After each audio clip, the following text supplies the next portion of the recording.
बिस्मिल्लाहिर्रहमानिर्रहीम। आप देख रहे हैं डाइनिंग और आज हम बहुत ही टेस्टी पल्पी ऑरेंज स्क्वैश बना रहे हैं। रेसिपी पसंद आए तो चैनल को सब्सक्राइब कर दें।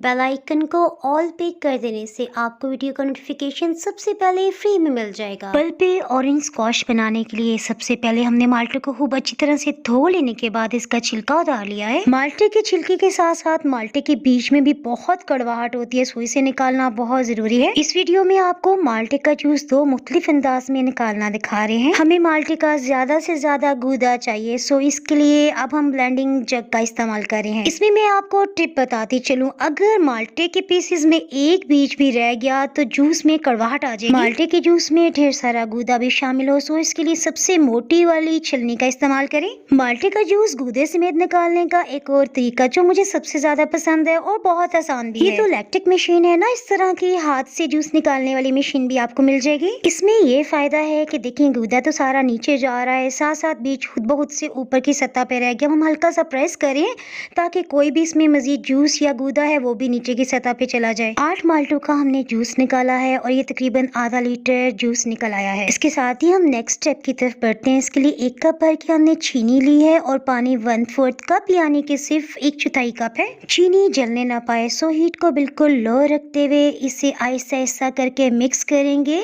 चीनी के इस शीरे को इतनी देर पकाएंगे कि जो पानी हमने इसमें शामिल किया था ना वो सभी खुश्क हो जाए, यानी हमने जो भी पानी इसमें शामिल किया है उसका आहिस्ता आहिस्ता पकते हुए खत्म होना जरूरी है। इससे जूस की शेल्फ लाइफ बढ़ जाएगी। माल्टे के जूस में ढेर सारा विटामिन सी होता है, सो हम इससे बिल्कुल लो हीट पे ही पकाएंगे। इसमें माल्टे का छिलका बिल्कुल भी शामिल नहीं किया जाता क्योंकि उसका बहुत अजीब सा जायका होता है। सो हमने इसमें 3 से 4 नींबू का रस शामिल कर रहे हैं। ये 6 से 7 टेबल स्पून बन जाता है। 2 मिलीग्राम यानी कि तकरीबन 1/4 टीस्पून सोडियम बेंजोएट इस्तेमाल करें। बातें करते करते हमने ऑरेंज फूड कलर भी इसमें शामिल कर दिया है। स्क्वैश को गाढ़ा करने के लिए हम 1 चाय की चम्मच भर के जेलेटिन पाउडर डाल रहे हैं। यह हलाल है। हीट को तो बिल्कुल लो ही रखा हुआ है ना, सो हम इसे मैश करते हुए अच्छी तरह से मिक्स कर रहे हैं। सोडियम बेंजोएट आपको किसी भी हर्बल शॉप से आसानी से मिल जाएगा। हीट में आपको दिखा देती हूँ, तकरीबन 3 मिनट्स के बाद हमने हीट को ऑफ कर दिया है। इसकी आवाज से भी आपको अंदाजा हो रहा होगा कि स्क्वैश कितना गाढ़ा बना है और ये इतना टेस्टी है कि किसी बड़े से बड़े ब्रांड का स्क्वैश भी इसके मुकाबले में कुछ भी नहीं लगेगा आपको। जैसे जैसे जूस ठंडा हुआ खुद ब खुद से इसमें से झाग खत्म हो गई।